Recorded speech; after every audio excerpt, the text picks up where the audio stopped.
The encrypted phone buzzed against my thigh just as my mother finished telling the entire Golden Dragon restaurant how disappointed she was in my life choices.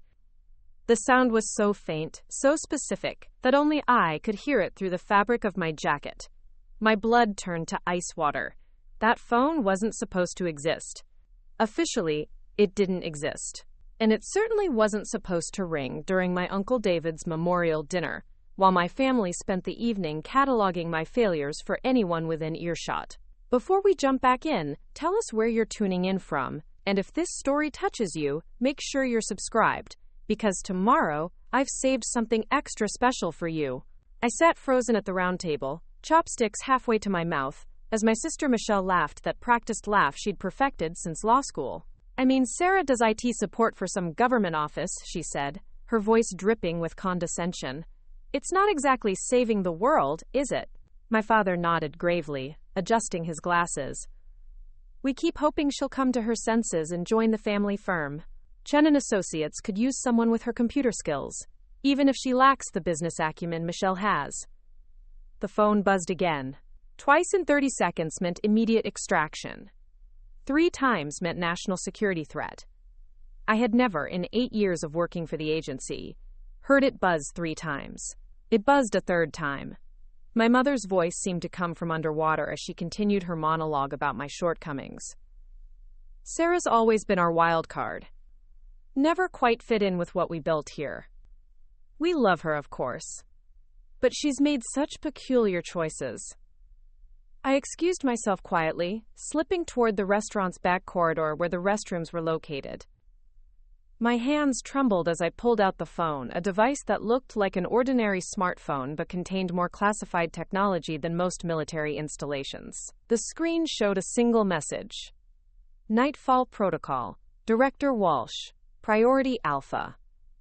My name is Sarah Chen, and for 32 years I've been the family disappointment. The daughter who chose wrong. The Golden Dragon restaurant was his favorite place, a family-run establishment tucked into a strip mall in Maple Ridge, Ohio. The kind of place that hadn't updated its decor since 1987 but served the most authentic dim sum outside of San Francisco. Red lanterns hung from the ceiling, casting warm shadows across the worn carpet. The walls were covered with faded photographs of satisfied customers and yellowing newspaper clippings, praising the restaurant's authentic cuisine. We gathered around table 12, the large round table in the back corner that the restaurant always reserved for the Chen family occasions. My parents sat across from me, my father in his customary navy suit, my mother wearing the pearls she'd inherited from her own mother. Michelle sat to my right with her husband David, a tax attorney who specialized in corporate law and had the personality of wet cardboard. The conversations started innocently enough. Memories of Uncle David, stories from his travels, the way he always brought back small gifts from whatever country he was visiting. But somehow, as family conversations always did, it shifted to comparisons. Michelle's latest promotion, her new office with the view of downtown Columbus, the vacation she and David were planning to Italy. And then, inevitably, it turned to me. Sarah's been so quiet lately, my mother said, reaching across the table to pat my hand in that way that felt more like a gentle reprimand than affection. We hardly hear from her anymore, always so busy with that job of hers. My father cleared his throat, the way he did when he was about to deliver what he considered wisdom. I was talking to Bill Henderson at the Chamber of Commerce meeting last week. His daughter Jennifer just made partner at Morrison Klein & Associates. She's only 30, Sarah. Younger than you. The implication hung in the air like incense. Why couldn't I be more like Jennifer Henderson? Why couldn't I have chosen a path that made sense to them? A path they could brag about at Chamber of Commerce meetings. Sarah's doing important work, Michelle said, but her tone suggested the opposite. Government work is so stable, such good benefits, even if it's not particularly lucrative. My mother nodded sagely. We're proud of her, of course. It's just that she has so much potential. Sometimes I wonder if she's scared to take risks, to really challenge herself. Scared to take risks. If only they knew about the risks I took on a daily basis. If only they understood that every time I logged into the secure networks at Langley, I was diving into digital warfare zones where a single mistake could compromise national security or get field operatives killed. If only they realized that the boring IT work they thought I did involved tracking international criminals, terrorist cells, and foreign intelligence operatives who would kill me without hesitation if they discovered my identity. But I couldn't tell them any of that. My security clearance came with restrictions that went far beyond the standard non-disclosure agreements most government employees signed. I couldn't even tell them which agency I worked for, let alone what I actually did. As far as they knew, I worked for a generic government contractor, updating databases and troubleshooting network issues for various federal offices. The lies had become so routine that sometimes I almost believed them myself. Sarah Chen, mediocre IT specialist. Sarah Chen, the daughter who never quite lived up to her potential. Sarah Chen, the disappointment who chose security over ambition. Remember when Sarah was little? My mother continued, warming to her favorite topic. How she used to take apart radios and televisions? We thought she might become an engineer, maybe work for Honda or IBM. Something prestigious. Instead, she fixes government computers, my father added, not unkindly, but with the resigned tone of someone discussing a chronic illness. It's honest work, but it's not exactly what we envisioned for our daughters. Michelle smiled sympathetically. Everyone finds their place eventually. Sarah's always been more comfortable in the background. Some people are leaders, some people are support staff. Both are necessary. Support staff. The phrase hit me like a physical blow. If only they knew that last month, I had personally briefed the Secretary of Defense on a cyber threat originating from Eastern Europe. If only they understood that the support staff work I did involved making split-second decisions that affected international relations and domestic security. But I smiled and nodded, the way I always did. The way I'd been doing for 8 years, since the day I graduated from Ohio State with a computer science degree and disappeared into the intelligence community. The way I'd learned to do during the endless family gatherings where my accomplishments were invisible, and my sisters were celebrated with champagne and lengthy toasts. Uncle David always said I'd find my path, I said quietly, reaching for my water glass to buy myself a moment.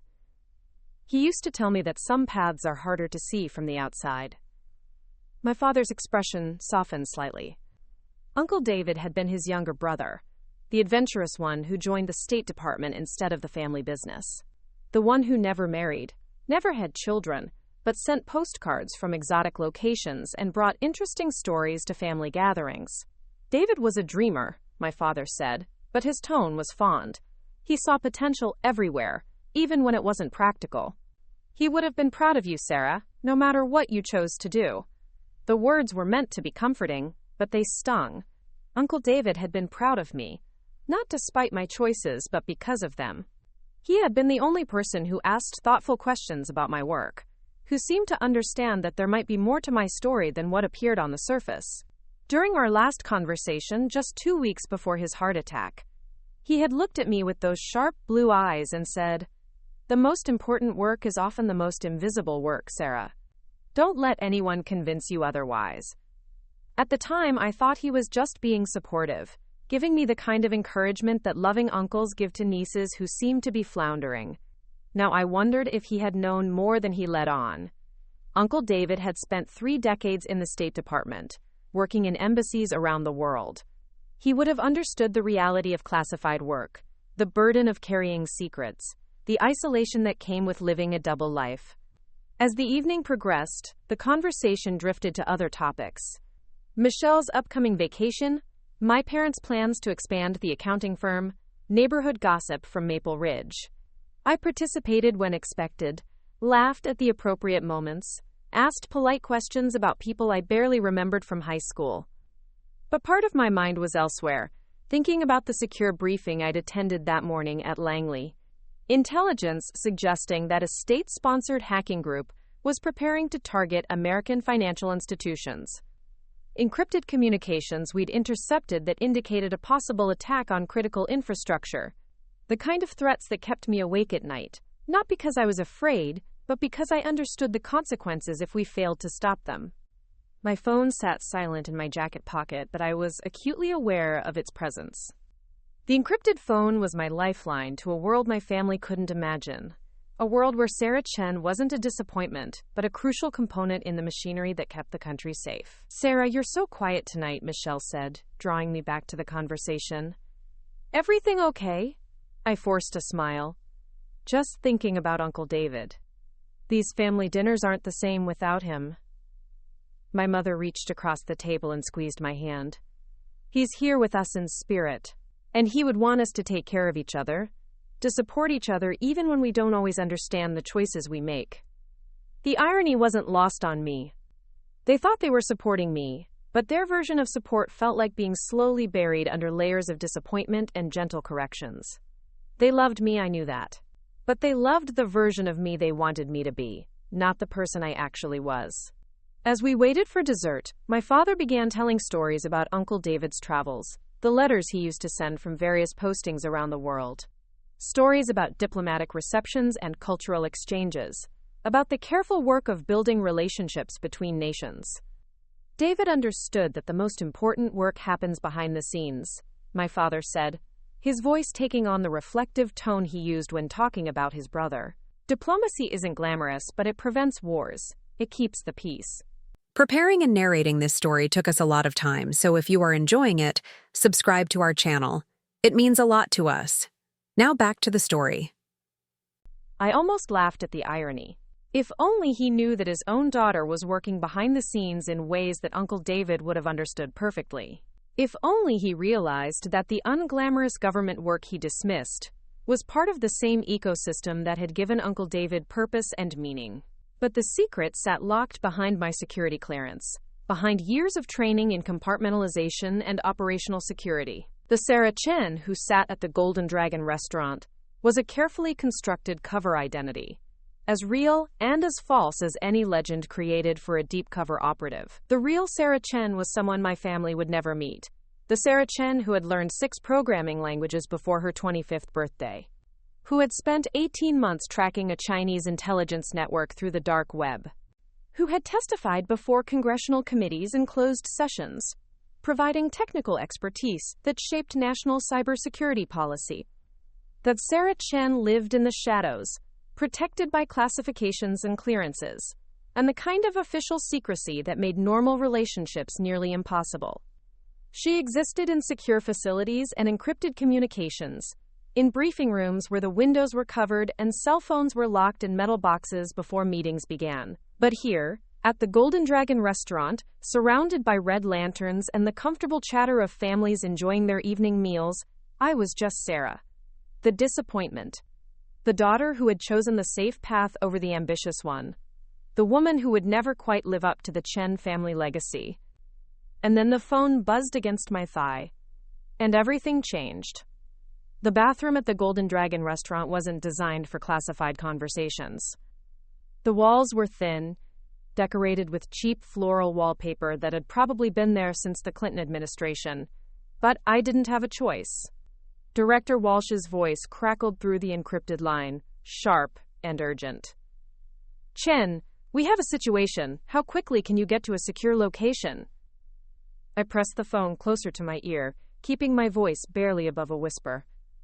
"I'm in Ohio, ma'am. Family dinner. What's the nature of the emergency?" "Operation Blackwater has been compromised. We have reason to believe there's a leak in the intelligence community, and your cover identity may be blown. We need you back at Langley immediately." My legs went weak. Operation Blackwater was the cyber counterintelligence operation I'd been running for the past 18 months, tracking a sophisticated network of foreign hackers who had been systematically infiltrating American defense contractors. If it was compromised, if my identity was blown, then everyone I cared about was in danger. Director, my family, is exactly why you need to get back here now. We're implementing immediate protective protocols. Agent Parker is already en route to your location. The line went dead. I stared at the phone for a moment, my reflection wavering in the cracked mirror above the sink. 8 years of careful compartmentalization, 8 years of living a double life, and it was all crumbling in the bathroom of a Chinese restaurant in suburban Ohio. I splashed cold water on my face, trying to think clearly. James Parker was my handler, the only person at the agency who knew the full extent of my cover story. If he was driving from Virginia to Ohio, the situation was worse than Director Walsh had let on. When I returned to the table, my family was deep in conversation about Michelle's latest case, something involving corporate tax shelters and international holdings. The normalcy of it felt surreal after the phone call I'd just received. My mother looked up as I sat down. "You were gone quite a while, sweetheart. Everything all right?" "Just a work call," I said, reaching for my tea with hands that I hoped weren't shaking. "Nothing urgent." My father frowned. "Work calls on Sunday evening? That's unusual, even for government contractors." If only he knew how unusual my work really was. If only he understood that Sunday evening work calls were routine when you were tracking international cyber threats that operated across time zones. But I just smiled and shrugged. You know how it is. Technology doesn't keep business hours. Michelle laughed. That's the beauty of private practice. When I leave the office, I leave the office. Work-life balance is so important, Sarah. You should really consider making a change. Work-life balance. The phrase would have been funny if the situation weren't so dangerous. For 8 years, I'd had no work-life balance because my work was my life, and my life was a carefully constructed lie designed to protect national security and keep my family safe. The irony was that their dismissive attitude toward my career had actually been perfect cover. Their assumption that I was unsuccessful, that my work was boring and insignificant, had made it easier to maintain my classified identity. Nobody asks too many questions about a job they think is beneath their interest. But now, if Operation Blackwater was compromised, all of that careful construction was at risk. Foreign intelligence services didn't just target agents. They targeted families, friends, anyone who could be used as leverage. My parents' accounting firm, Michelle's law practice, even David's corporate clients could become collateral damage in a world they didn't even know existed. The thought made my stomach turn. I had spent 8 years protecting them through secrecy, and now that secrecy might not be enough. My phone buzzed with a text message. Not the encrypted phone this time, but my regular phone. The message was from a number I didn't recognize, but the words made my blood freeze. "Enjoying dinner with the family, Sarah? Golden Dragon makes excellent dim sum. Especially table 12. I set the phone down carefully, my mind racing. Someone was watching us. Someone knew exactly where I was, who I was with, even which table we were sitting at. I glanced around the restaurant, scanning the other diners, looking for anyone who seemed out of place. An elderly couple sharing noodles near the window. A family with young children arguing over chopsticks. A businessman eating alone while reading his phone. Nothing obvious, but that didn't mean anything. Professional surveillance was invisible by design. "Sarah, you look pale," my mother said, reaching across to feel my forehead. "Are you feeling all right?" "I'm fine," I lied, gently moving away from her touch. "Just tired. It's been a long week." But I wasn't fine. Every instinct I'd developed over 8 years in the intelligence community was screaming danger. Someone had found me, had connected my real identity with my cover identity, and was sending a message. The question was whether they were foreign intelligence, domestic criminals, or something else entirely. My father was telling another story about Uncle David, something about a diplomatic dinner in Bangkok, where he'd accidentally insulted the Thai ambassador by using the wrong fork. The story was familiar, one I'd heard dozens of times at family gatherings, but tonight it felt like it was happening to someone else. I excused myself again, this time heading toward the restaurant's front entrance. I needed to see the parking lot, to check for surveillance vehicles or anything that looked out of place. The night air was cool against my skin as I stepped outside, scanning the rows of cars under the harsh fluorescent lights. Everything looked normal. My Honda Civic in the third row. Michelle's BMW parked near the entrance. My parents' Lexus beside it. A few other cars scattered throughout the lot, nothing that immediately raised red flags. But as I turned to go back inside, I noticed a black sedan parked across the street, engine running, windows tinted too dark to see inside. It could have been nothing, just someone waiting for a passenger or talking on the phone. But in my world, coincidences were rare, and suspicion was a survival skill. I walked back into the restaurant with a smile fixed on my face, but my mind was calculating distances and exits. The Golden Dragon had a back entrance through the kitchen, emergency exits marked with glowing signs, windows that might be large enough to climb through if necessary. 8 years of training had made threat assessment automatic, even in places that should have felt safe. "There you are," Michelle said as I sat down. "We were just talking about Uncle David's coin collection. Do you remember that old silver dollar he gave you for your 16th birthday?" I did remember. Uncle David had presented it to me with great ceremony, explaining that it was a 1921 Morgan silver dollar, valuable not just for its silver content, but for its historical significance. He'd made me promise to keep it safe, to think of him whenever I looked at it. What I had never told anyone was that I still carried that coin with me, tucked into a hidden compartment in my wallet. It had become a kind of talisman over the years, a reminder of the one person in my family who had believed in me without conditions. "I still have it," I said quietly. "I carry it with me sometimes." My mother smiled. "That's sweet, dear. David would have loved knowing that." But as I reached into my jacket to touch the wallet where the coin rested, my fingers found something that shouldn't have been there. A small piece of paper, folded tight, tucked into the inner pocket where I kept my credentials. My heart started pounding. I hadn't put anything in that pocket. Someone had been close enough to slip something into my jacket without me noticing, which meant the surveillance was more sophisticated than I'd initially thought. I palmed the paper carefully, keeping my expression neutral as the conversation continued around me. Michelle was now talking about her upcoming vacation to Italy, the tours she and David had booked, the restaurants they planned to visit. Normal family conversation, the kind I'd participated in hundreds of times before. But everything felt different now. Every laugh felt forced.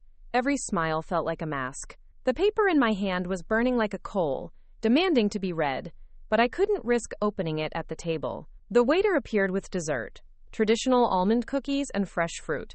My parents ordered tea, continuing their discussion about Uncle David's travels and the stories he used to tell.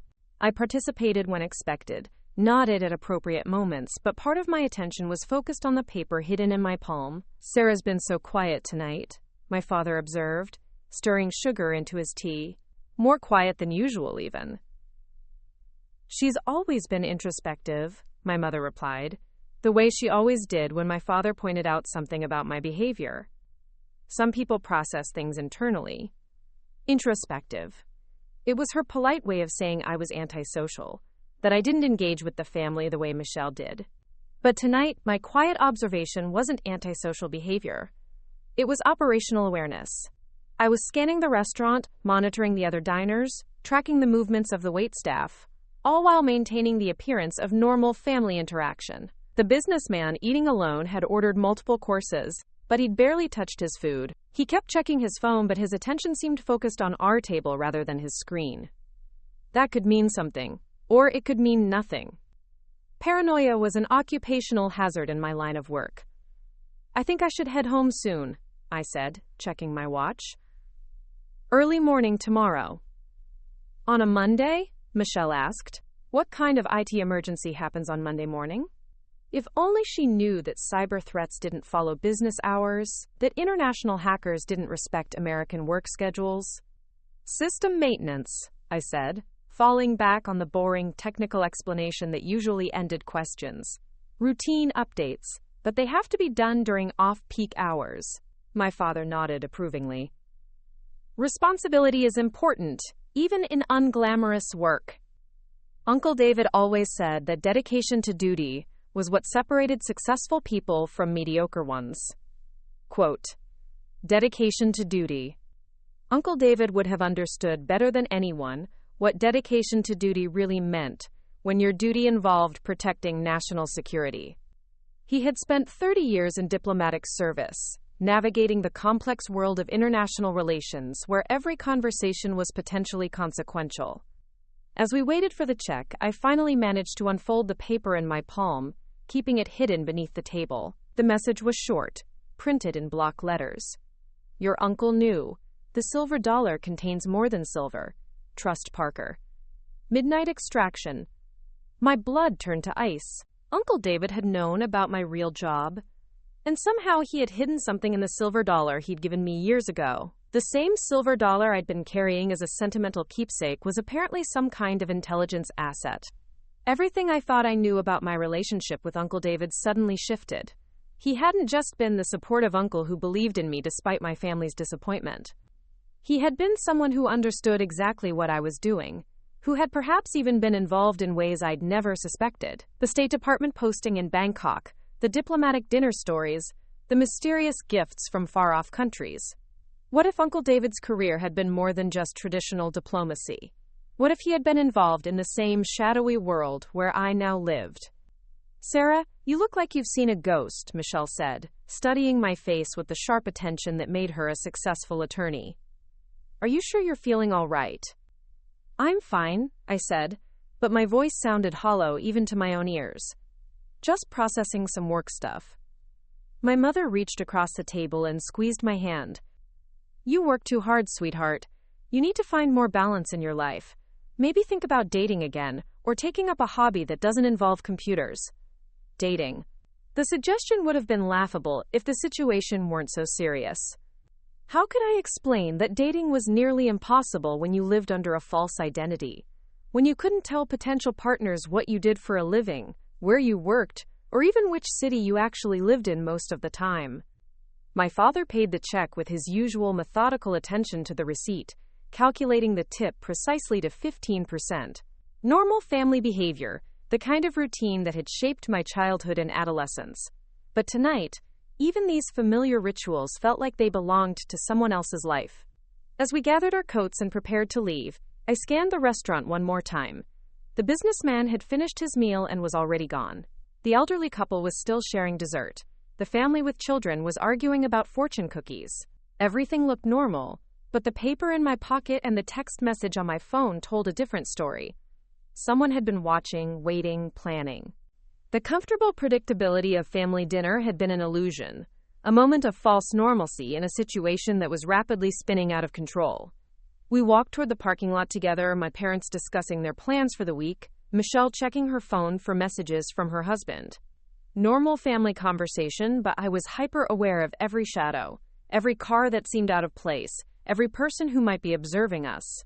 The black sedan across the street was gone, but that didn't necessarily mean anything. Professional surveillance teams used multiple vehicles, rotated positions, stayed invisible until they wanted to be seen. Drive safely, dear, my mother said, hugging me goodbye. And call us more often. We worry about you, living alone in that apartment. If only she knew what there was to really worry about.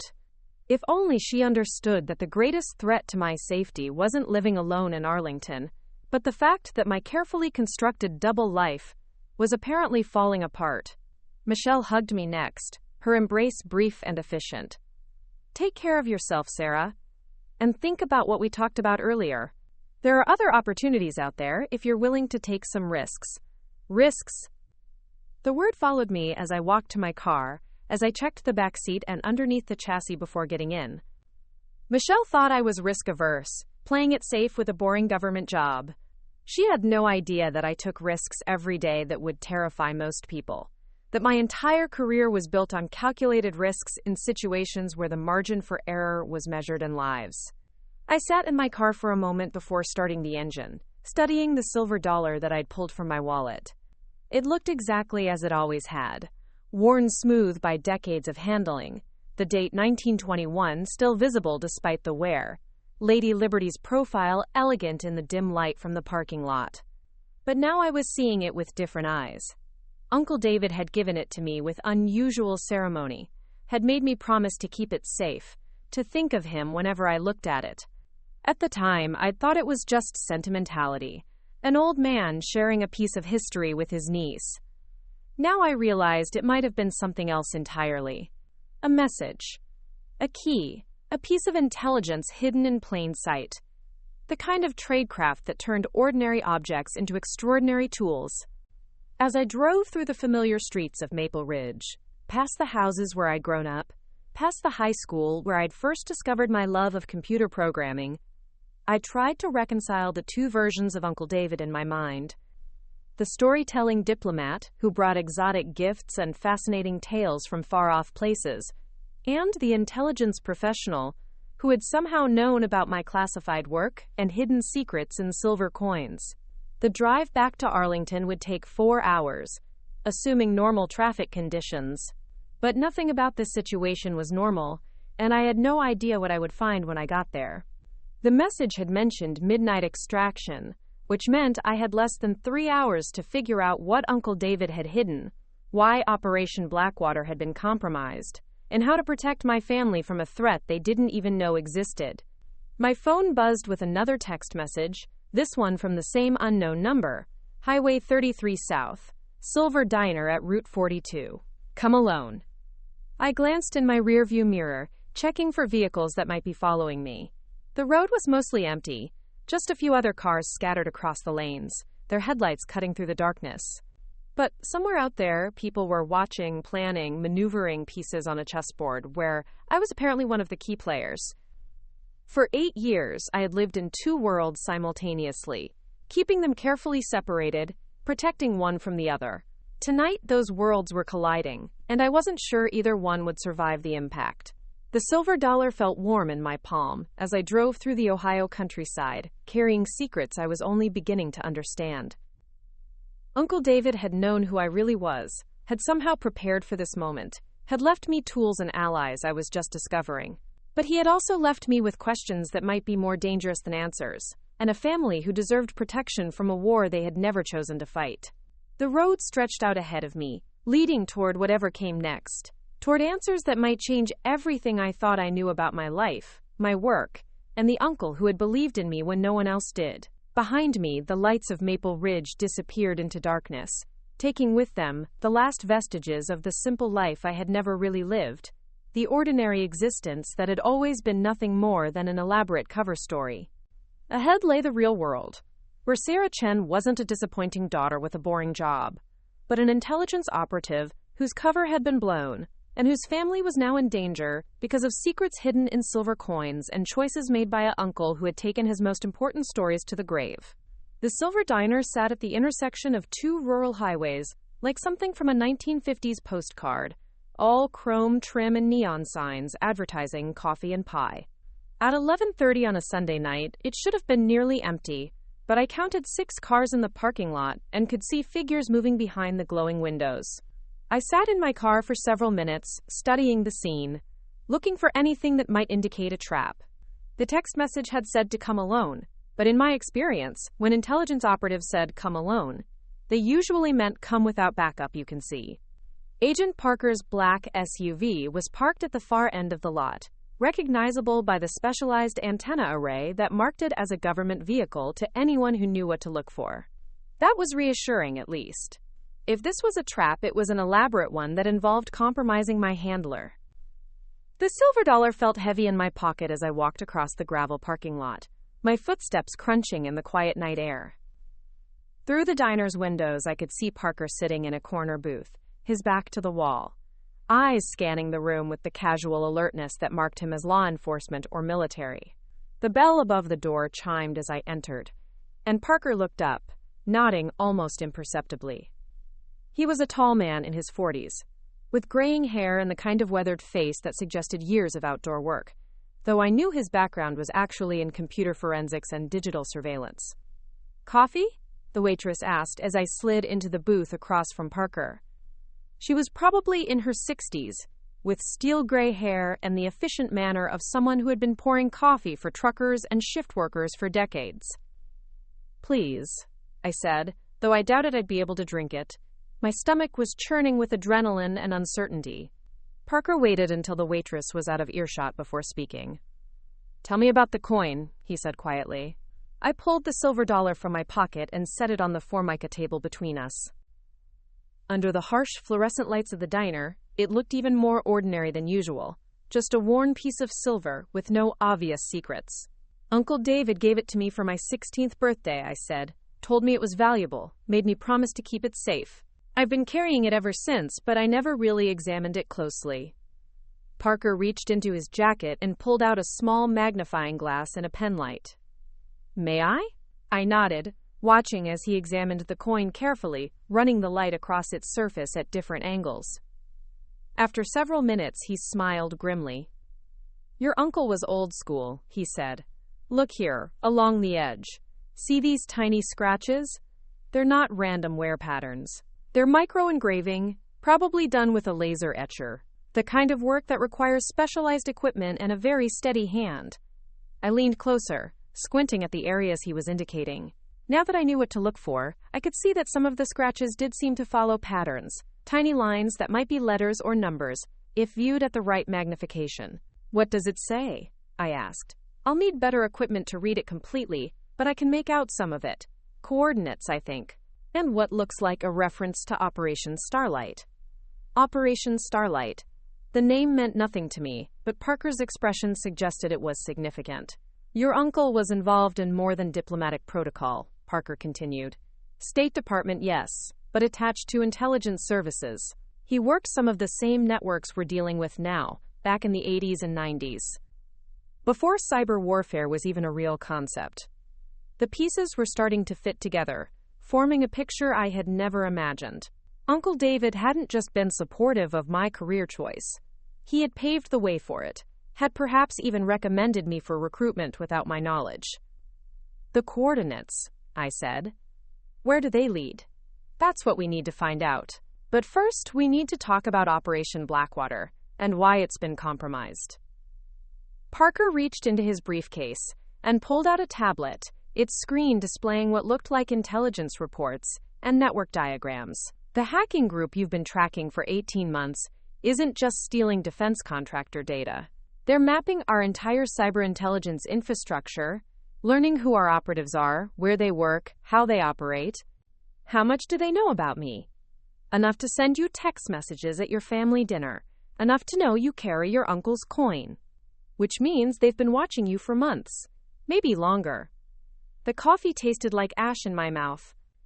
If foreign intelligence had been conducting surveillance on me for months, they had probably identified my family, my friends, everyone I cared about. The compartmentalization that was supposed to protect civilians had been compromised. What about my parents, Michelle? We're implementing protective protocols as we speak. Discreet surveillance, electronic monitoring, enhanced security measures. They won't even know we're there. But I would know. I would have to live with the knowledge that my family was in danger because of my work, because of choices I had made 8 years ago, when I thought I could keep my two worlds safely separated. There's something else, Parker continued. The intelligence community has reason to believe that Operation Starlight, whatever your uncle was working on, is connected to current events. The coordinates on that coin might lead to information that could help us understand how our networks were compromised. He pulled out a second device, this one looking like a sophisticated camera with multiple lenses. This will read the micro-engraving completely, decode whatever your uncle hid on that coin. But once we do this, there's no going back. Whatever he left for you, it's going to change everything. I thought about my family, probably driving home through the Ohio countryside right now, discussing the evening, wondering why I had been so quiet and distracted. They had no idea that their boring, unsuccessful daughter was sitting in a roadside diner about to decode intelligence secrets left by their beloved Uncle David. Do it, I said. Parker aligned the coin under the device's lenses and activated the scanning sequence. Numbers and letters appeared on the screen, slowly resolving into readable text as the computer processed the micro-engraving.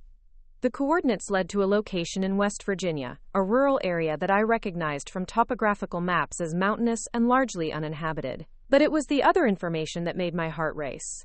Operation Starlight had been a joint CIA-NSA program focused on identifying and recruiting individuals with exceptional technical skills for cyber intelligence work. Uncle David hadn't just been involved. He had been one of the senior officers responsible for talent identification and recruitment. My recruitment to the agency hadn't been the result of my college grades or my computer science degree. It had been orchestrated, planned, set in motion by Uncle David, years before I even knew such opportunities existed. He's been watching over your career from the beginning, Parker said, reading the decoded information. Recommending you for specific assignments, ensuring you had access to the right training, guiding your development without your knowledge. The revelation was overwhelming. Everything I had achieved, every skill I had developed, every operation I had participated in, had been influenced by Uncle David's invisible guidance. I had thought I was building my own career, making my own choices, but I had been following a path he had carefully laid out. Why? I asked. Why go to all this trouble? Parker scrolled through more of the decoded information, because he knew something was coming. The cyber warfare capabilities we're seeing now, the sophistication of the attacks, the coordination between different hacking groups. He saw it developing 20 years ago and spent his career preparing countermeasures. The coordinates led to what appeared to be a secure facility, possibly a safe house or document storage location. Whatever Uncle David had hidden there was significant enough to encode the location on a silver coin and important enough to trust to his niece, even if she didn't know she was being trusted with it. What's our next move? I asked. We go to West Virginia. Tonight. The longer we wait, the more likely it is that hostile intelligence services will figure out what your uncle left behind and get there first. I looked around the silver diner, at the truckers eating late-night meals, at the waitress refilling coffee cups, at the ordinary world that existed alongside the shadow world where I spent my professional life. In a few hours, I would be deeper in that shadow world than I had ever been before, following clues left by a dead man who had shaped my life in ways I was only beginning to understand. But first, I had to make a choice about my family. I could maintain the lie, keep them safely ignorant of the dangers surrounding them, or I could finally tell them the truth about who I really was and what I really did. The silver dollar sat on the table between us, its secrets finally revealed, but raising more questions than it answered. Uncle David had left me more than just coordinates and intelligence references. He had left me with the burden of protecting people who didn't know they needed protection, and the knowledge that everything I thought I knew about my life had been carefully orchestrated by someone who had loved me enough to guide me into danger. The road to West Virginia stretched out ahead of us, leading toward answers I wasn't sure I was ready to find. But Uncle David had spent years preparing me for this moment, and I wasn't going to let his planning go to waste. Whatever secrets were hidden in those mountains, whatever legacy he had left behind, I was going to find them. Even if it meant discovering that Sarah Chen, the disappointing daughter who worked in IT support, had never really existed at all. The drive through the West Virginia mountains was treacherous in the pre-dawn darkness.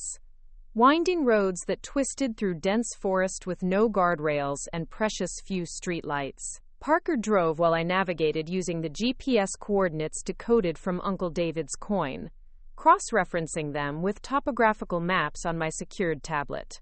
We had been driving for 2 hours when my encrypted phone rang. Director Walsh's voice was tense, even more strained than it had been during our first conversation. Chen, where are you?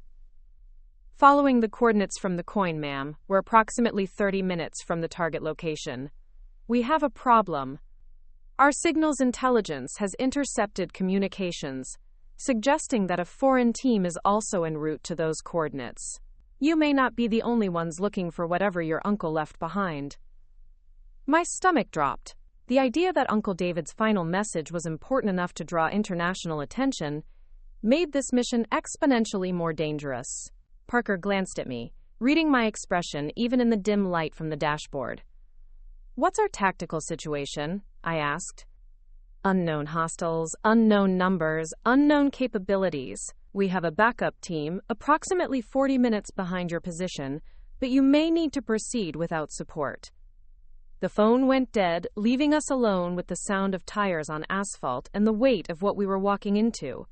Parker's knuckles were white on the steering wheel, and I could see him running calculations in his head, the same risk assessment process I was conducting. We could wait for backup, he said quietly, and risk losing whatever Uncle David left to a foreign intelligence team. No. We go in. The GPS indicated we were close now, just a few miles from the coordinates. But as we rounded a curve in the mountain road, Parker suddenly killed the headlights and pulled over to the shoulder. Look, he whispered, pointing through the windshield. Ahead of us, barely visible through the trees, I could see lights moving in a pattern too systematic to be random. Flashlights, multiple sources, conducting what looked like a coordinated search of the area where our coordinates were pointing. Parker opened his glove compartment and pulled out 2 handguns, offering one to me. I had been trained in firearms as part of my intelligence preparation, but this was the first time I had ever been in a situation where I might actually need to use that training. "We approach on foot," Parker said. "Stay low, stay quiet, observe before we act." We left the SUV hidden behind a stand of pine trees and began picking our way through the forest toward the lights. The terrain was rough, full of fallen logs and hidden rocks that threatened to turn an ankle or send us tumbling down the steep slopes. As we got closer, I could hear voices speaking in what sounded like Russian. 3 men, maybe 4, using military-style communication protocols. Whatever they were looking for, they were professionals, not random criminals or opportunistic treasure hunters. Parker held up his hand, signaling me to stop. We crouched behind a fallen tree trunk, watching the search pattern of the lights below. They were working methodically through a small clearing, using metal detectors and ground-penetrating radar equipment. "They know what they're looking for," Parker whispered. "This isn't a fishing expedition." That meant someone else had decoded Uncle David's message, or had access to intelligence about Operation Starlight that we didn't know existed. The compartmentalization that was supposed to protect classified operations had been compromised at multiple levels. My phone vibrated with a text message. Not the encrypted phone this time, but my regular phone. The message was short. "Sarah, are you okay? You seemed upset at dinner. Call me. Mom." The normalcy of it, the simple maternal concern, hit me like a physical blow. Here I was, crouched in a West Virginia forest with a loaded gun, watching foreign intelligence operatives search for secrets left by my dead uncle, and my mother was worried because I had seemed quiet during dessert. I showed the message to Parker, who grimaced. "They're probably monitoring your communications. Don't respond." But the damage was already done. If hostile intelligence was tracking my phone, they knew I was in the area. Our tactical advantage was evaporating by the minute. That's when the shooting started. The first shots came from the opposite side of the clearing, muzzle flashes in the darkness, followed by the sharp crack of rifle fire. The Russian voices began shouting commands, and I could see figures diving for cover behind trees and equipment. "Backup team?" I asked Parker. "Too early," he replied, checking his watch. "Someone else is here." We had walked into the middle of a 3-way firefight between unknown parties, all apparently interested in whatever Uncle David had hidden in these mountains. The smart tactical move would be to withdraw, wait for our backup, approach the situation with superior numbers and intelligence. But as I watched the gun battle unfold below us, I realized we might not get another chance. While the various teams were engaged with each other, the actual target of their search remained unguarded. "I'm going down there," I told Parker. "That's suicide." "Not if I'm careful. You provide overwatch. If someone starts shooting at me, create a distraction." Before he could object, I was already moving, using the noise of the firefight to mask my approach. The metal detectors and radar equipment had been abandoned when the shooting started. But I could see the patterns they had been following, the systematic search grid that suggested they had been close to finding something. The coordinates from Uncle David's coin led to a specific point near the center of the clearing, marked by what looked like an old lightning-struck tree. As I approached it, staying low and moving from cover to cover, I could see that the base of the tree had been partially excavated. Someone had been digging here recently, but the work was incomplete. Whatever was buried at this location was still in the ground, protected by several feet of earth, in the chaos of the gun battle raging around it. I pulled out the small folding shovel from my emergency kit and began digging frantically. The soil was loose, recently disturbed, which meant the Russian team had been close to their goal. Every few seconds, I had to pause and check the positions of the various shooters, making sure I wasn't about to be caught in crossfire. 3 feet down, my shovel hit something solid. Not rock, but metal. I cleared away more soil and found what appeared to be a military-style ammunition box, the kind used to store documents and equipment in hostile environments. The box was locked, But Uncle David had apparently anticipated that problem. The key was attached to the inside of my wallet, taped behind my driver's license in a location where I never would have found it without knowing to look. Inside the ammunition box, I found a collection of items that transformed my understanding of everything that had happened. Computer drives, dozens of them, labeled with dates going back 20 years. Photographs of people I didn't recognize in locations around the world. And a letter addressed to me in Uncle David's careful handwriting. The letter was brief.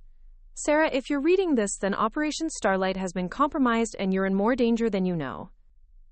The drives contain evidence of a conspiracy that reaches the highest levels of government. Trust no one except Agent Parker. The coordinates in this letter will lead you to people who can help. Your parents don't know, but Michelle has been feeding information to foreign intelligence for 3 years. I'm sorry, Uncle David." Michelle. My perfect sister, the golden child, the successful attorney who had never shown any interest in my work or asked any questions about my mysterious government job. She had been a spy, passing information about me to foreign handlers without ever knowing what that information would be used for. The revelation hit me harder than the gunfire echoing through the forest. My family's dismissive attitude toward my career hadn't been perfect cover for my intelligence work. It had been carefully orchestrated by someone who was gathering information about my activities and passing it to hostile services. I stuffed the drives and documents into my backpack just as the shooting intensified. Parker's voice crackled through my earpiece. "Chen, you need to move. Now. I count at least 8 hostiles converging on your position." But as I started to withdraw from the excavation site, my path back to Parker was cut off by 2 figures in tactical gear approaching through the trees. They hadn't seen me yet, but they would in seconds. I had 2 choices: reveal my position and engage in a firefight I probably couldn't win, or find another way out of the clearing. The topographical maps I had studied earlier showed a steep ravine on the far side of the clearing, difficult terrain but potentially navigable. I chose the ravine. The slope was nearly vertical in places, and I had to use tree roots and rock outcroppings to control my descent. Behind me, I could hear voices shouting in multiple languages, as the various teams discovered the excavated site and realized that someone had beaten them to whatever had been buried there. My phone was buzzing constantly now, text messages from my parents, from Michelle, from friends and colleagues who had no idea what was happening but somehow sensed that something was wrong. The normal world was trying to reach me, but I was falling deeper into a shadow world where trust was a luxury I couldn't afford, and family loyalty was a weapon that could be used against me. At the bottom of the ravine, I found a small stream that, according to my maps, eventually connected to a larger river system. If I followed it downstream, I could reach a road approximately 2 miles from my current position, far enough from the firefight to call for extraction. But as I began picking my way along the rocky stream, I heard the sound that every intelligence operative dreads: helicopters, multiple aircraft, approaching fast and low. Either our backup had arrived with serious support, or the situation was escalating beyond anything we had prepared for. I pressed myself against the rocky wall of the ravine as the helicopters passed overhead, their searchlights sweeping the forest canopy. Through my earpiece, I could hear Parker's voice, strained and urgent. "Chen, where are you? We have multiple teams converging on this location. This is about to become a war zone." "I'm in the ravine south of the clearing," I whispered back. "I have the package. Uncle David's materials." "But Parker, there's something else. Michelle has been compromised. She's been passing information to foreign intelligence." The silence on the other end of the radio was deafening. Finally, Parker's voice came back, carefully controlled. "Are you certain?" "Uncle David left documentation. 3 years of intelligence sharing.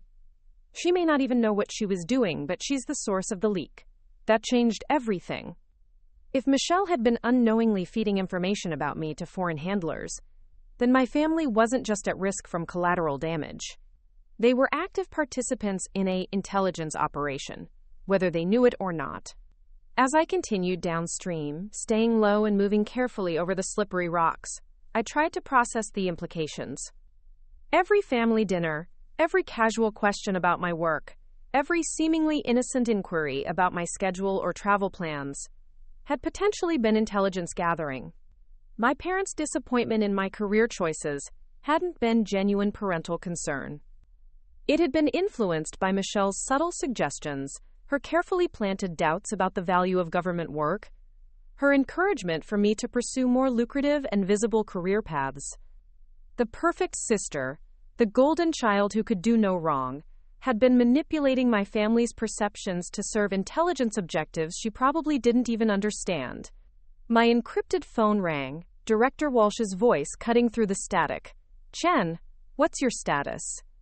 "I have Uncle David's materials, multiple drives, documents, photographs, evidence of a long-term conspiracy involving compromised intelligence assets." "Including family members?" "Yes, ma'am. My sister has been compromised for at least 3 years, possibly longer." "Chen, you need to understand something.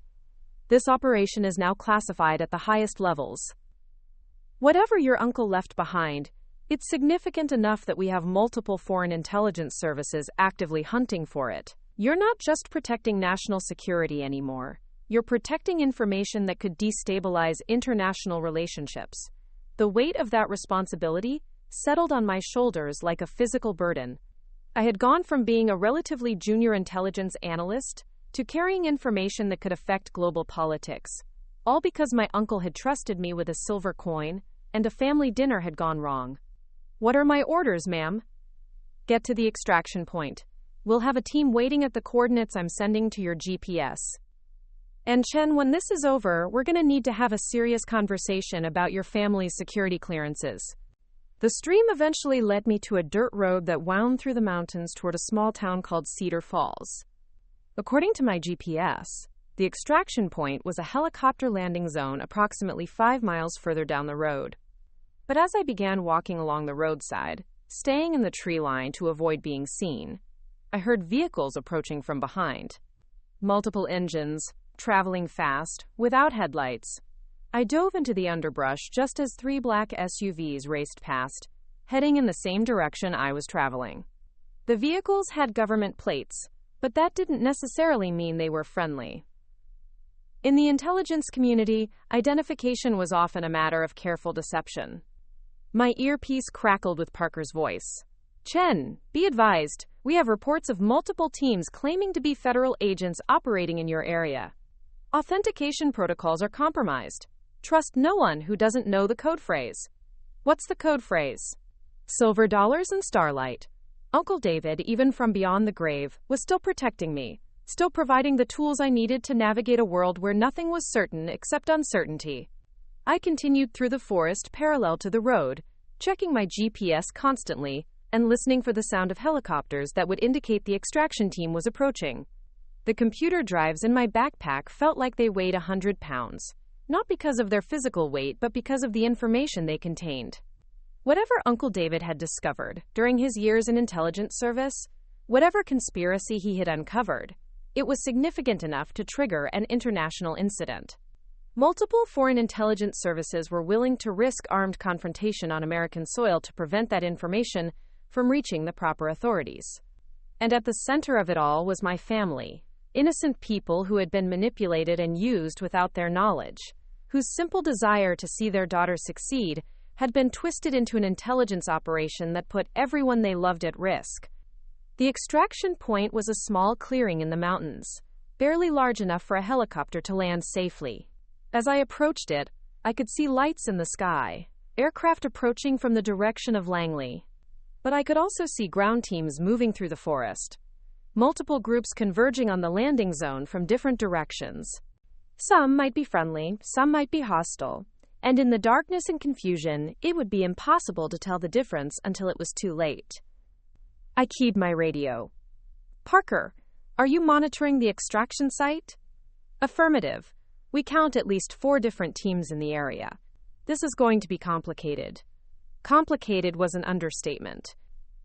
I was about to walk into another firefight, this time with nowhere to run, and information that multiple governments were willing to kill for.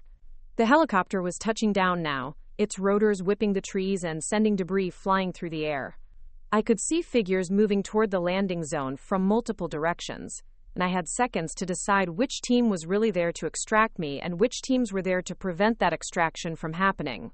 That's when my phone rang. Not the encrypted phone, not the earpiece radio, but my regular cell phone.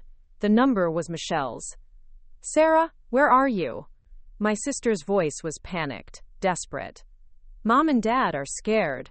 The FBI came to the house, said you were in danger, said we all might be in danger. What's happening?"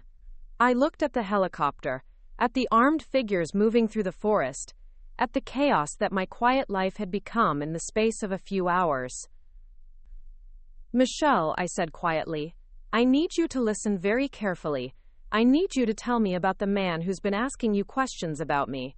The one who said he was concerned about my welfare." The silence on the other end of the phone told me everything I needed to know. "Sarah, I don't know what you're talking about." But her voice betrayed her. Michelle had always been a good attorney, but she had never been a good liar. Not to family. "Michelle, people are going to die if you don't tell me the truth.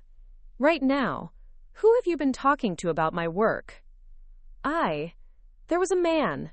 He said he worked with you. Said he was worried about your mental health, about the stress of your job. He just asked casual questions. Nothing important. Nothing important. 3 years of casual questions. About my schedule, my travel, my mood, my relationships. 3 years of intelligence gathering disguised as brotherly concern, channeled through family loyalty. What did you tell him, Michelle? Just family stuff.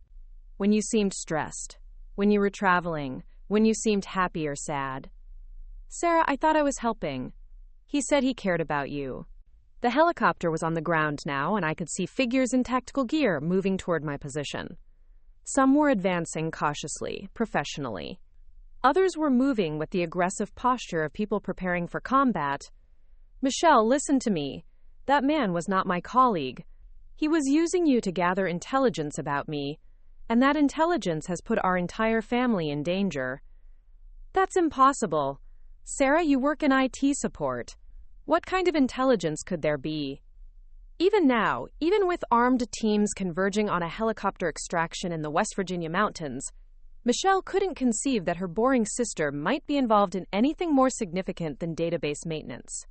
"I can't explain everything right now, but I need you to do exactly what the FBI agents tell you. Don't trust anyone else, don't talk to anyone else, and whatever you do, don't try to contact that man again." "Sarah, you're scaring me." "Good. You should be scared. We all should be scared."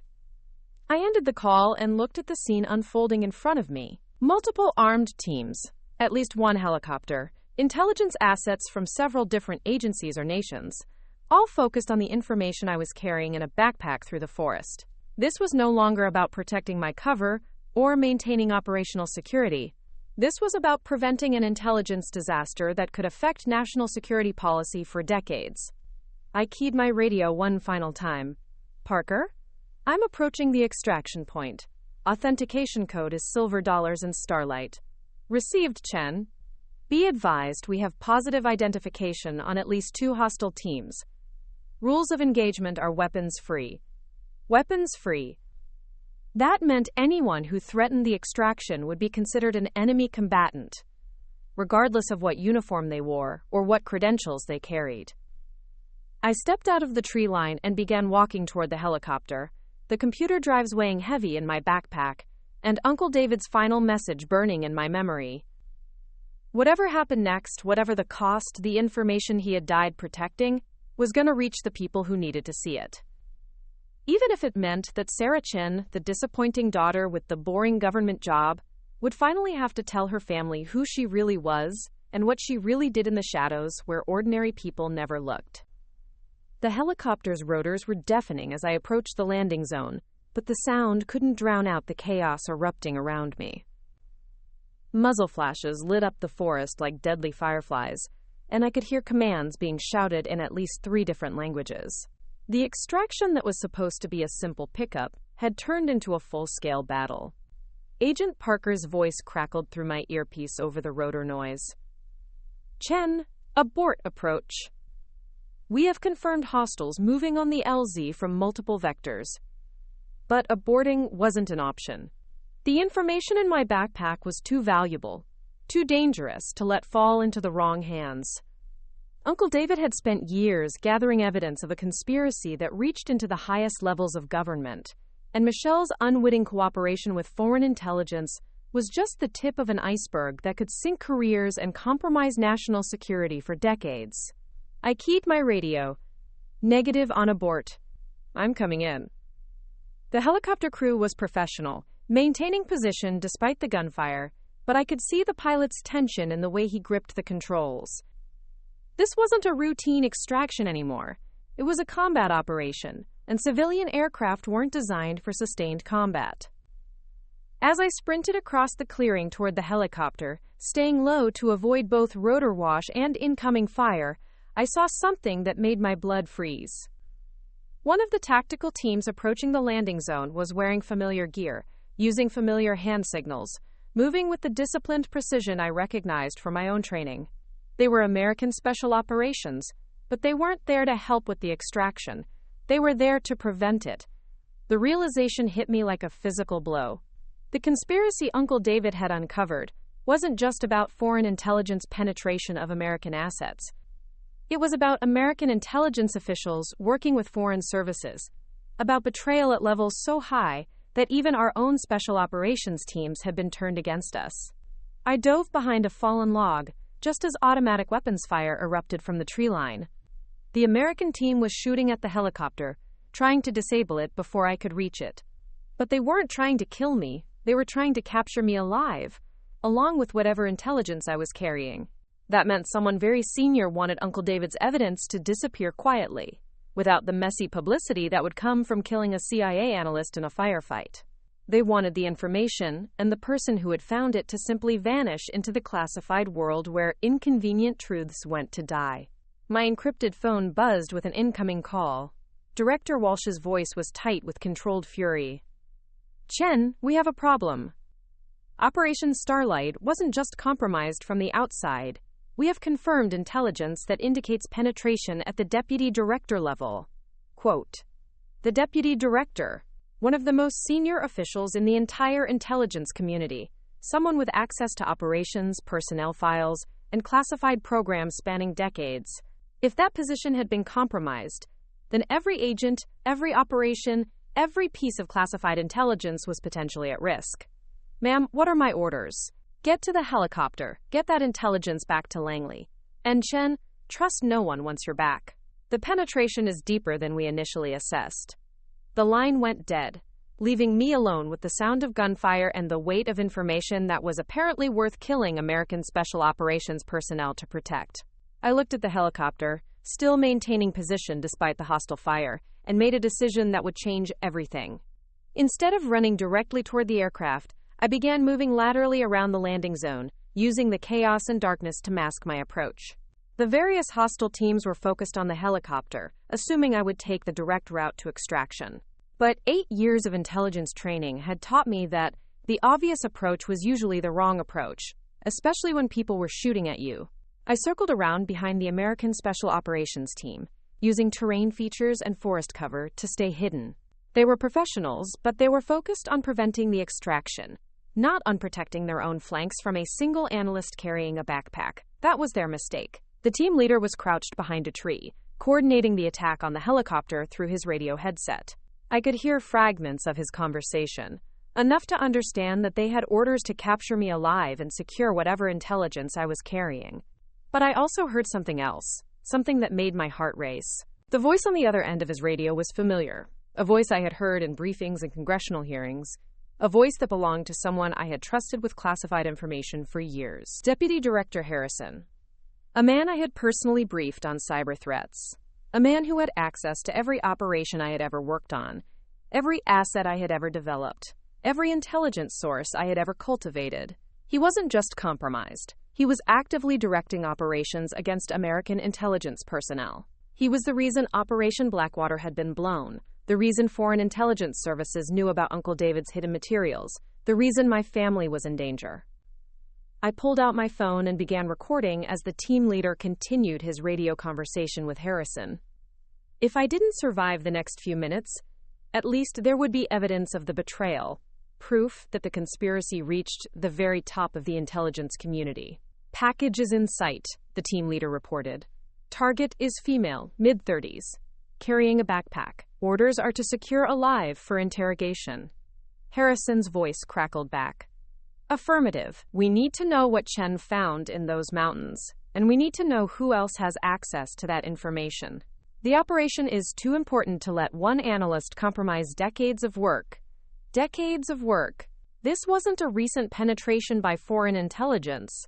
It was a long-term operation that had been running since before I had even joined the agency. Uncle David had stumbled onto something that went back to the early days of Operation Starlight, something that connected current intelligence operations to decisions made 20 years ago. I keyed my radio, broadcasting on all channels. All stations, this is Chen. Be advised, Deputy Director Harrison is compromised. Repeat, Harrison is actively directing hostile operations against agency personnel. The response was immediate and chaotic. Multiple voices began talking over each other, demanding authentication, requesting confirmation, asking for details I couldn't provide while hiding behind a tree in a West Virginia forest. But the damage was done. Every intelligence officer monitoring the operation now knew that one of their most senior officials was actively working against them. The conspiracy was exposed, even if I didn't survive to testify about it. The team leader looked confused, pressing his hand to his earpiece as Harrison's voice became more urgent and angry. Whatever orders he was receiving were changing rapidly as the situation deteriorated. That confusion gave me the opening I needed. While the special operations team was distracted by conflicting radio traffic, I began moving toward the helicopter again, staying low and using every piece of cover the forest provided. The pilot saw me coming and began spooling up the engines, preparing for immediate departure. But as I sprinted across the final stretch of open ground, I could see other teams converging on the landing zone from multiple directions. This was going to be close. I reached the helicopter just as the first shots began hitting the fuselage. The crew chief grabbed my arm and hauled me into the cabin as the pilot pulled pitch and began climbing rapidly away from the landing zone. But we weren't clear yet.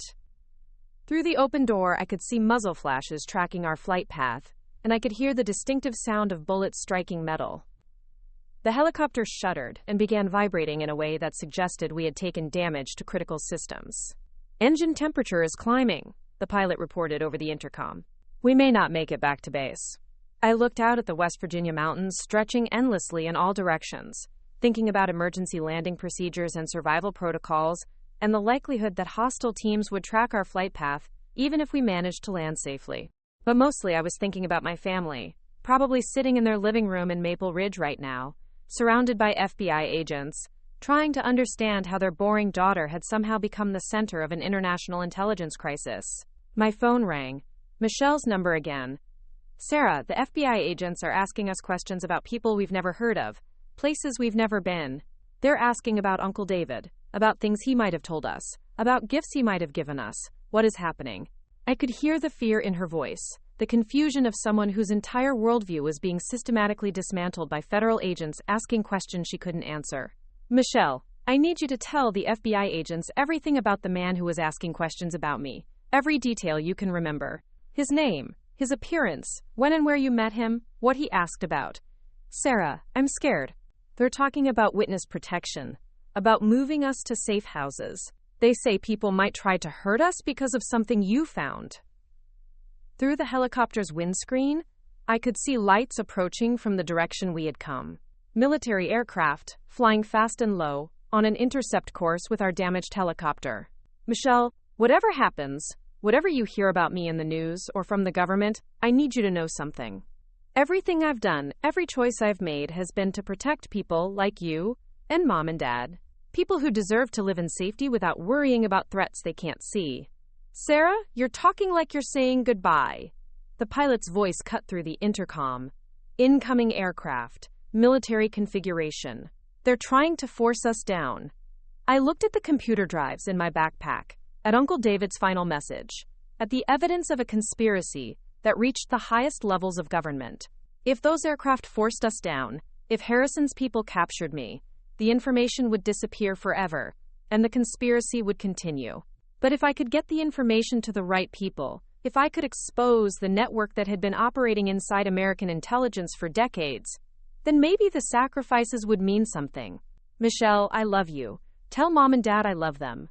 And remember, family isn't just about blood. Sometimes family is about the people who choose to protect you, even when you don't know you need protection. I ended the call and looked at the crew chief. How long until we reach friendly territory? If this bird holds together, maybe 20 minutes. 20 minutes. That was how long I had to figure out how to get Uncle David's intelligence to people who could act on it. How to expose a conspiracy that involved some of the most powerful people in government. How to protect my family from retaliation by forces they didn't even know existed. The helicopter shuddered again, and warning lights began flashing across the instrument panel. We were losing altitude, losing power, and the military aircraft behind us were gaining ground. I pulled out my encrypted phone and began uploading Uncle David's files to secure servers, transmitting the evidence to multiple intelligence agencies simultaneously. If Harrison had penetrated one agency, maybe he hadn't penetrated them all.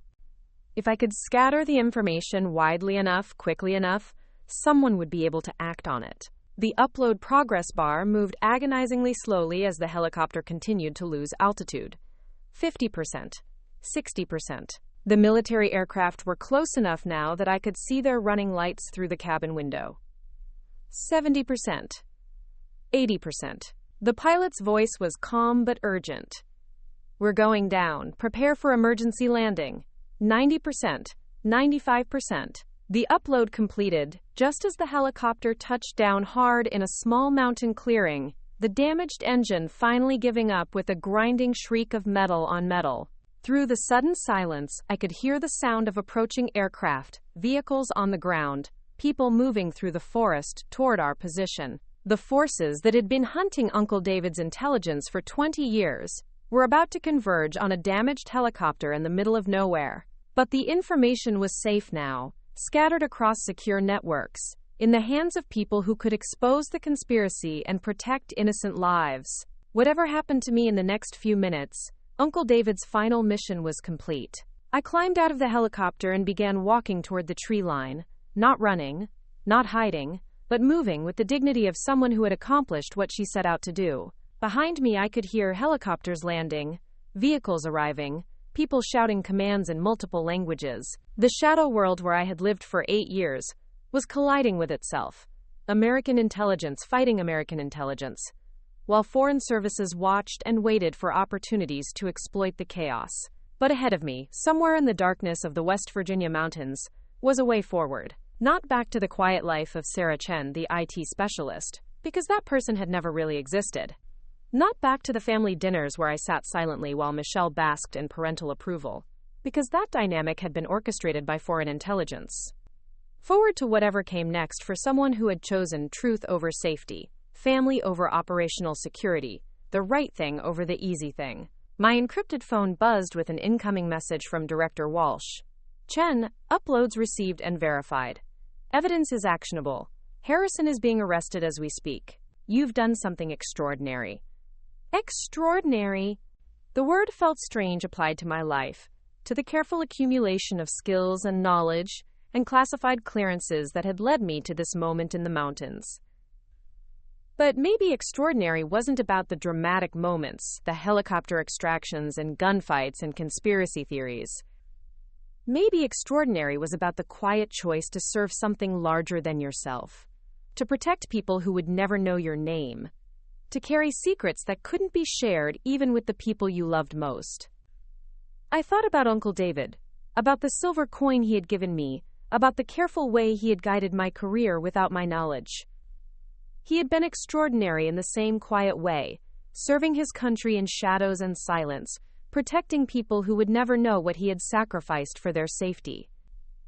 As I walked through the forest, listening to the sounds of the manhunt growing fainter behind me, I realized that I was finally free to be who I really was. Not the disappointing daughter who had chosen wrong, not the boring government employee who fixed computers, but the intelligence professional who had helped prevent cyber attacks and expose international conspiracies. My phone rang one more time, my father's number. Sarah, His voice was shaky, uncertain. "The FBI agents told us some things about your work, about what you really do. I don't understand all of it, but they said you've been protecting people, preventing attacks, doing important work." I stopped walking and leaned against a tree, suddenly exhausted by 8 years of carrying secrets, of living 2 lives, of pretending to be less than I was. "Dad, I'm sorry I couldn't tell you. I'm sorry I let you think I was a failure." "Sweetheart, you were never a failure. We just didn't understand. We couldn't see what you were building because it was too important to be visible." For the first time in years, maybe for the first time ever, I heard real pride in my father's voice. Not disappointment, not gentle correction, but genuine respect for choices he was only beginning to understand. "Are you safe?" he asked. I looked around at the dark forest, at the distant lights of the search teams, at the uncertain future stretching out ahead of me. "I'm exactly where I need to be," I said. And for the first time in my life, that was completely true.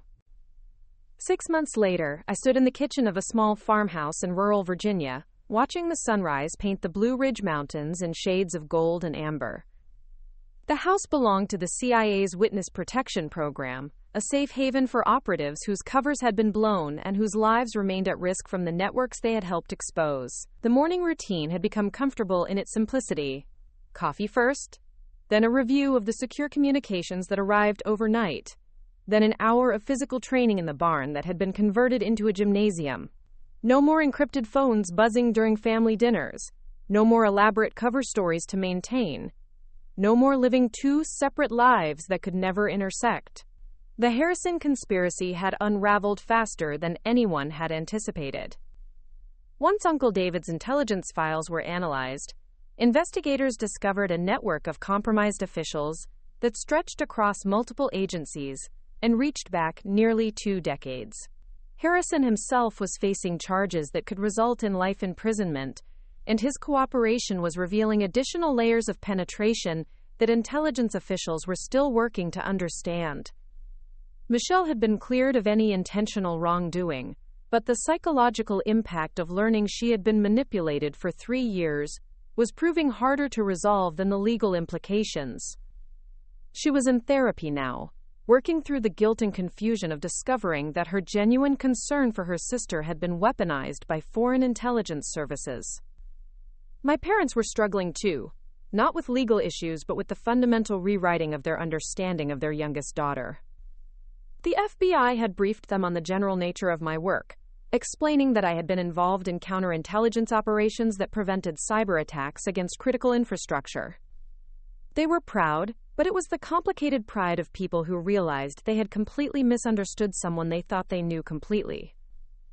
The secure phone on the kitchen counter rang, its tone different from the encrypted phones I had carried during my operational years. This was a direct line to Langley, used only for the most important communications. Director Walsh's voice was warm but tired. "Chen, how are you settling in?"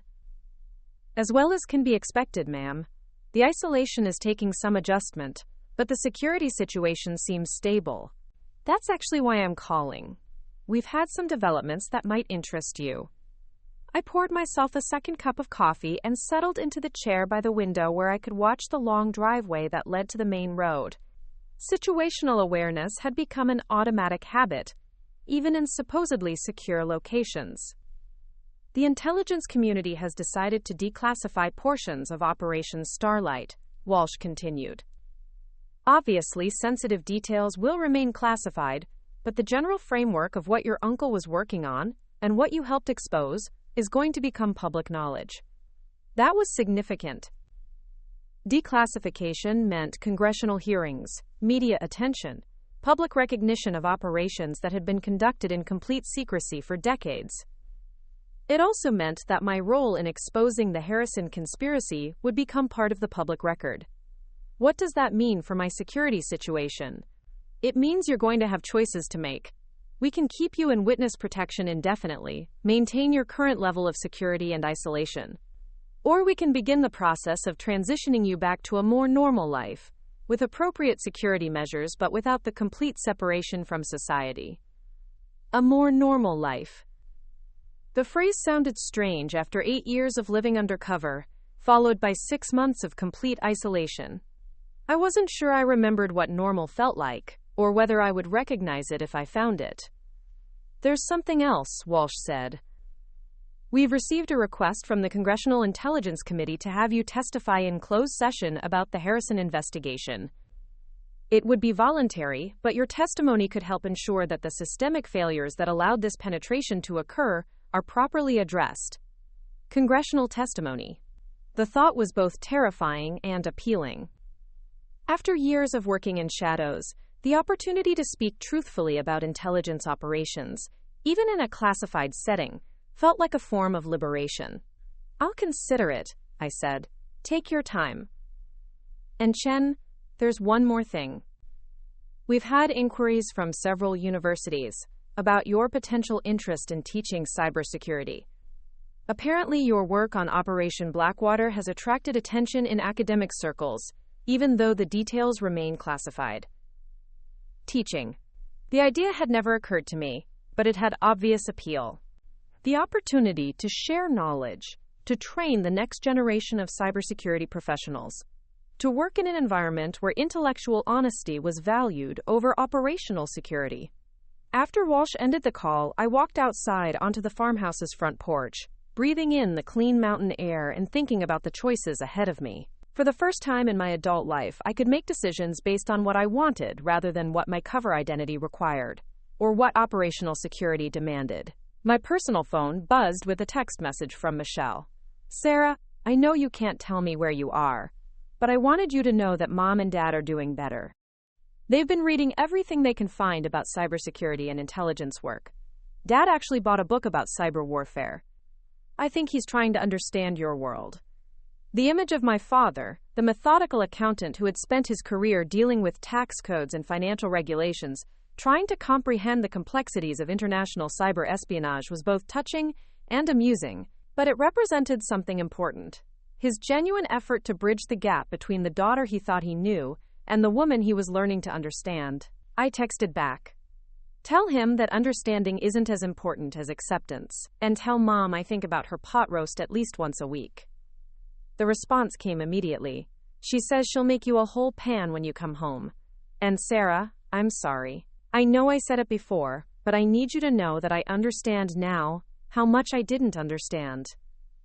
You were protecting all of us, and I was making it harder without knowing it." Michelle's guilt was something we would all have to work through together, assuming I chose to return to a life where family relationships were possible again. The manipulation she had experienced wasn't her fault, but the psychological impact was real, and would require time and probably professional help to fully resolve. I called my parents that evening, using the secure line that allowed limited personal communication. My mother answered on the first ring, her voice bright with the forced cheerfulness she used when she was worried. "Sarah, sweetheart, how are you? Are you eating enough? Are you safe?" "I'm fine, Mom, really. The place where I'm staying is secure and comfortable. I'm probably eating better than I have in years. The FBI agent said we can't ask where you are, but they said you're somewhere beautiful, somewhere peaceful." I looked out at the mountains, at the valley stretching away toward the horizon, at the small garden I had started behind the farmhouse where tomatoes and herbs were beginning to flourish in the summer heat. It is beautiful. It's giving me time to think about what comes next. My father's voice joined the conversation, the background noise suggesting he had picked up the extension in his study. "Sarah, we've been thinking too, about all the years we didn't understand, all the times we made you feel like you weren't living up to our expectations." "Dad, you don't need to." "Yes, I do. Your mother and I, we built our lives around things we could see and measure. The accounting firm, Michelle's law career, the house, the cars, the community standing. We thought success meant having things other people could recognize and admire." I could hear him taking a deep breath, the way he did when he was preparing to say something he found difficult. We never understood that some of the most important work in the world has to be invisible. We never realized that protecting people sometimes means they can't know you're protecting them. We thought you were playing it safe, but you were taking risks we couldn't even imagine. The conversation continued for another hour, covering topics we had never discussed before and might never discuss again. My mother told me about the garden she was planning, about books she was reading, about the small changes in her daily routine that suggested she was processing the revelations about my life in her own quiet way. Michelle joined the call near the end, her voice more confident than it had been in previous conversations. Sarah, I've been working with a therapist who specializes in intelligence-related trauma. She says that family members of intelligence operatives often struggle with what she calls retrospective reframing of relationships. What does that mean? It means we have to go back and re-understand every conversation, every family dinner, every time you seemed distant or preoccupied. We have to accept that the person we thought we knew was real, but incomplete. It's like discovering that someone you love has been living with chronic pain but never mentioned it. The analogy was surprisingly accurate. I had been living with the chronic pain of compartmentalization, of maintaining cover identities, of protecting people who couldn't know they needed protection. But I had chosen that pain because the alternative was worse. Letting threats materialize because someone wasn't watching, wasn't analyzing, wasn't willing to carry the burden of invisible service. I want you to know, Michelle continued, that I'm proud of you. I was always proud of you, but I was proud of the wrong things. I was proud that you were stable and responsible, that you had a steady job and didn't cause drama. Now I understand that you were doing something much more difficult and much more important. After the call ended, I sat on the farmhouse porch as darkness settled over the mountains, thinking about the conversation and the choices ahead of me. The witness protection program could keep me safe indefinitely, but safety wasn't the same as living. At some point, I would have to decide whether to remain hidden or to step back into the world, accepting the risks that came with visibility. The next morning brought a surprise visitor. Agent Parker drove up the long driveway in an unmarked sedan, his first visit since I had been relocated to the safe house. He looked more relaxed than I had ever seen him, wearing civilian clothes and carrying what appeared to be a bottle of wine. "Thought you might want some company," he said, settling into one of the rocking chairs on the porch.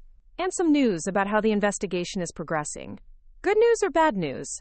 "Mixed. The good news is that we've rolled up most of Harrison's network. 17 arrests across 6 agencies, including some people in very senior positions. The bad news is that the damage assessment is still ongoing, and it's worse than we initially thought." He opened the wine, a Virginia vintage from a vineyard not far from where we were sitting. "The other news is that the intelligence community is creating a new position, a senior analyst role focused on preventing the kind of penetration that Harrison represented. They want someone with your background, your experience with both cyber operations and counterintelligence. They want me to come back? They want you to help build something new. Not traditional operations, but institutional protection. Ways to prevent future Harrisons. Ways to identify threats before they become crises." The offer was appealing in ways I hadn't expected. It represented a chance to contribute to national security without the isolation and deception that had defined my operational years. It would mean returning to Washington, to the world of classified briefings and secure facilities, but without the burden of maintaining a false identity. What about my family situation, the security concerns? Manageable. The Harrison network is dismantled, and the foreign services that were running him have bigger problems to worry about. There would still be security protocols, but nothing like the current level of isolation. I looked out at the mountains, at the peaceful valley that had become my temporary home, and realized that I was ready to leave it behind. Not because it wasn't beautiful or safe, but because isolation wasn't living, and I had spent too many years hiding from the world to want to continue hiding now. When would they need an answer? Take your time. The position will be there when you're ready.